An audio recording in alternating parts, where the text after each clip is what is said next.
E aí galera, tudo bem? Regis aqui. Vamos conversar sobre choque séptico. Só que antes, por favor, curta esse vídeo, compartilhe, comente, dê sugestões e não se esqueça de se inscrever no nosso canal. Então vamos lá, choque séptico. Primeiramente, galera, choque séptico é algo muito sério. Lembra que nós falamos dos tipos de choque? Nós temos 4 choques: hipovolêmico, cardiogênico, obstrutivo e distributivo. O choque séptico ele está no choque distributivo. Quais são os 3 choques distributivos? Anafilático, séptico e neurogênico. Então o séptico está no choque distributivo. E o que acontece no choque distributivo? Você lembra? Acontece uma vasodilatação sistêmica, ou seja, acontece uma vasodilatação. Então o diâmetro dos vasos aumenta, mas eu tenho o mesmo débito cardíaco, eu tenho o mesmo volume dentro dos vasos. Então eu tenho o mesmo débito cardíaco, mas eu tenho o quê? Uma menor resistência vascular. Então esse paciente tende a ter uma hipotensão.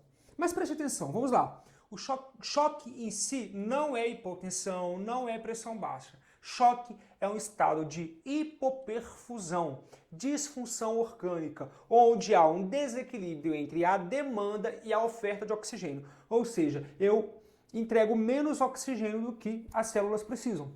Entrego menos nutrientes do que as células precisam. Esse meio anaeróbico, esse meio sem oxigênio, gera como produto o quê? Um lactato alto. Tá joia? Então vamos lá aprender o que é choque séptico. Presta atenção. Antes da gente realmente falar do conceito de choque séptico, você tem que entender o que é síndrome da resposta inflamatória sistêmica. O paciente com síndrome da resposta inflamatória sistêmica, ele vai apresentar o quê? 2 sintomas, tá? No mínimo 2 sintomas abaixo. Ou ele vai ter uma temperatura elevada, ou ele vai ter uma temperatura baixa, tanto hiper como hipotermia. Então aqui ó, as temperaturas de referência. Preste atenção, frequência cardíaca maior do que 90 batimentos por minuto. Ele apresentando 2 sinais aqui, ele apresenta a síndrome da resposta inflamatória sistêmica. Exemplo, frequência respiratória elevada, pode ser maior do que 20 por minuto, ou o PaCO2 menor do que 32 milímetros de mercúrio. Leucocitose ou leucopenia. O que é leucocitose? Leucocitose é o aumento do leucócito, leucopenia é o que? A diminuição do leucócito. Ele pode apresentar também desvio à esquerda. Prestou atenção? O paciente ele pode apresentar tanto uma leucocitose como uma leucopenia. 2 sintomas, no mínimo 2 sintomas aqui, já é um paciente com síndrome da resposta inflamatória sistêmica. Qual é o outro conceito que eu quero que você entenda? Infecção sem disfunção. Imagina um paciente que internou com uma erisipela. Essa infecção está localizada. Ela não gerou nenhuma disfunção orgânica. Preste atenção. Entende-se como paciente com infecção sem disfunção aquele que, tendo ou não critérios de síndrome da resposta inflamatória sistêmica, possui foco infeccioso. Possui foco infeccioso, tanto suspeito como confirmado. Exemplo, bacteriano, viral, fúngio, etc., sem apresentar disfunção orgânica. Então, esse paciente com infecção sem disfunção, ele pode ter uma infecção suspeita ou confirmada, tanto por vírus, fungo, bactérias, protozoários, e não apresenta disfunção, ou seja, funciona adequadamente aquele órgão. O paciente tem uma pielonefrite, mas a infecção está localizada e essa infecção não gera uma disfunção renal. Conseguiu entender? Basicamente, esse é o conceito. E o conceito de sepse? Ainda nós não chegamos no choque séptico. O choque séptico eu vou adiantar para você. O choque séptico, o paciente ele tem uma hipotensão e ele não responde ao volume administrado.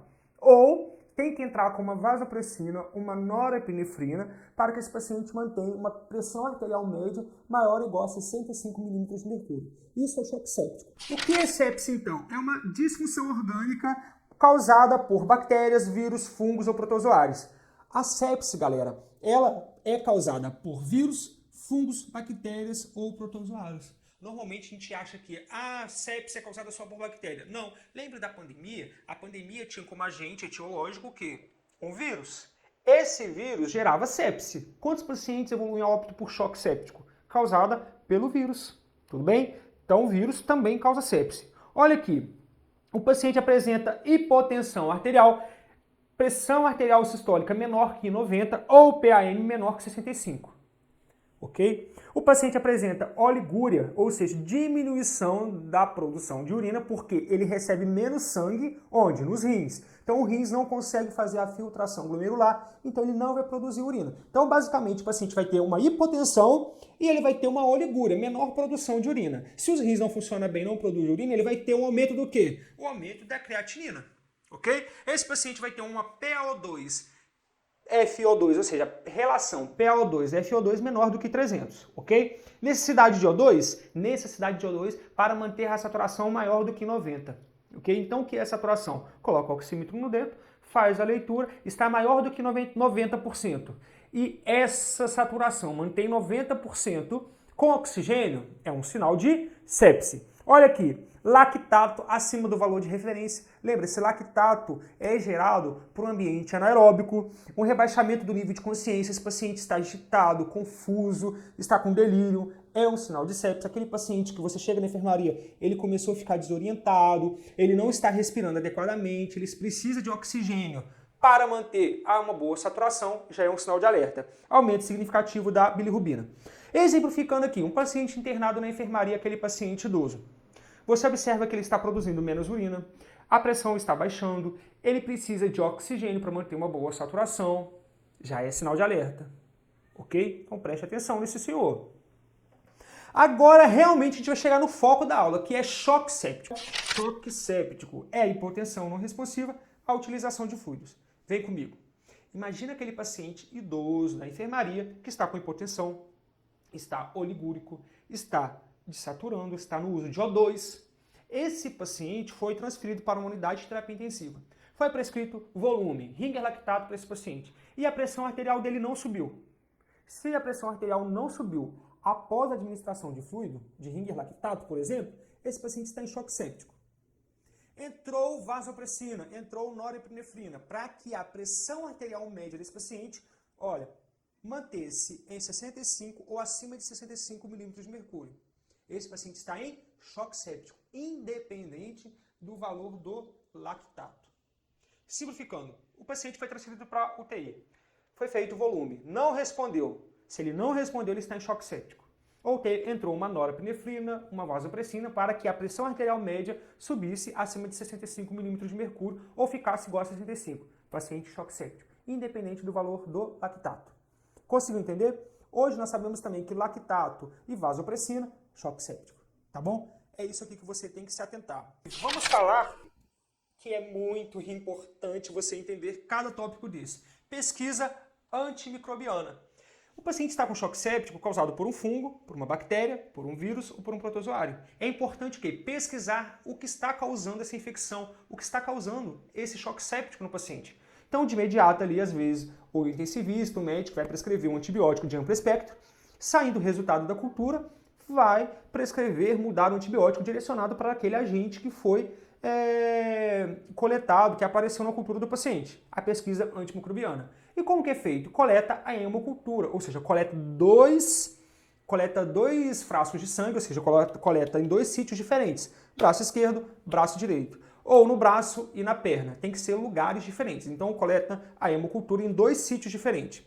Não esquecer também, por exemplo, se o paciente estiver entubado, coleta o escarro desse paciente e envia para a cultura. Se o paciente está com sonda vesical, coleta a urina e manda para a cultura. Tá? Se o paciente está com acesso, manda a ponta de catéter para a cultura. Então é importante você também identificar esses fatores, que é muito importante. Terapia antimicrobiana.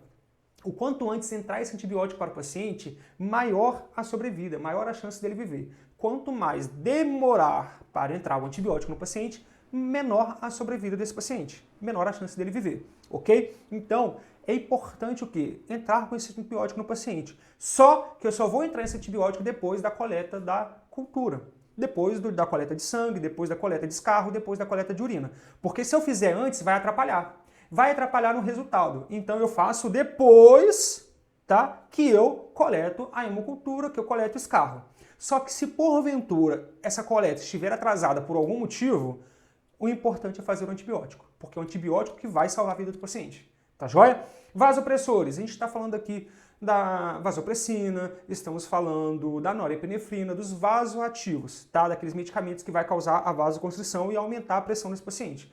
Noradrenalina pode fazer acesso periférico? Pode. Então na enfermaria faz o acesso periférico nesse paciente, faz a noradrenalina na enfermaria para que ele possa ir para a UTI. Então, o que acontece muito é que esse paciente está na enfermaria, está hipotenso, não pode fazer adrenalina, noradrenalina na enfermaria. Então esse paciente vai ficar hipotenso na enfermaria durante o transporte até chegar na UTI. Quanto tempo esse paciente vai ficar hipotenso?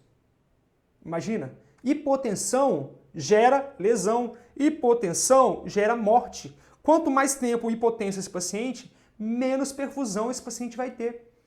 Então, mais ambiente anaeróbico esse paciente vai ter. Então, eu não vou deixar esse paciente hipotenso. Está na enfermaria? O médico prescreveu? Fala para ele, conversa com ele, funciona o acesso, corre a norepinefrina nesse paciente na enfermaria até ele chegar na UTI, tá? Não tem problema a nora correr em acesso periférico, tá? Corre em acesso periférico naquele momento de urgência, chegou na UTI, funciona o acesso central, tá joia? Corticoide. A gente está falando aqui do hidrocortisona, alguns medicamentos e o médico vai prescrever. Hemoderivados, a gente está falando do hemocomponentes, né? Tem aí o crioprecipitado, o plasma, o médico vai verificar qual é o mais importante. Às vezes o paciente precisa receber um hemoconcentrado, queda da hemoglobina, tá joia? Controle glicêmico, a infecção vai gerar uma hiperglicemia, então possa ser precisa a correção com insulina. Sedação e analgesia, importante o paciente está entubado, então ele tem que estar sedado e recebendo analgesia, tá? Terapia de substituição renal, sim, o paciente vai ter uma lesão renal, tem aumento da creatinina, aumento da ureia, pode ser que ele precise de uma diálise, tá joia? De uma hemodiálise. Uso de bicarbonato é necessário para corrigir uma acidose metabólica, por exemplo, uma profilaxia, a gente não está falando de tratamento, profilaxia de trombose venosa profunda. O paciente tem risco de desenvolver uma trombose, o médico vai prescrever o quê? Uma heparina, uma enoxaparina, tá? Profilaxia de úlceras de estresse, a gente está falando aqui do omeprazol. São medicamentos que vai evitar o quê? Uma hemorragia digestiva. Normalmente não são todos os pacientes que tomam, são aqueles pacientes que têm uma gastrite, que tem algo que pode desencadear uma hemorragia digestiva, tá joia? Então aqui é algo muito importante. Se atente aqui à pesquisa antimicrobiana, o paciente vai ter que passar por essa pesquisa antimicrobiana através da coleta da hemocultura em 2 sítios diferentes. Se atentar aos catéteres, está entubado, coleta o escarro. Está com sonda vesical, coleta o quê? A urina. Está com algum tipo de acesso, é importante. Tá? Vasopressor, norepinefrina, noradrenalina. Pode correr em acesso periférico? Pode correr em acesso periférico, depois com sono central. Então o médico lá na unidade de terapia intensiva, às vezes até mesmo na enfermaria, passa um acesso central nesse paciente, em vez subclávia, em vez femoral, tá? Não tem problema. Controle glicêmico, a enfermagem tem que fazer o controle glicêmico. É muito importante. Às vezes o paciente vai estar com uma hiperglicemia, com valores altos que devem ser corrigidos. Tá joia, galera? Vamos lá, vamos ver o que vamos falar aqui. Acabamos, espero que você tenha gostado. Curte esse vídeo, compartilhe, não esqueça de clicar no link aí para você receber o material, você que tem interesse em receber o material do que nós estamos falando nessa série de vídeos aí, nesses episódios que nós estamos falando de choque hipovolêmico, cardiogênico, é o choque obstrutivo, o choque distributivo, anafilático, séptico e neurogênico. Gostou desse assunto, galera? Curte, compartilha e nos vemos na próxima, tá joia? Valeu!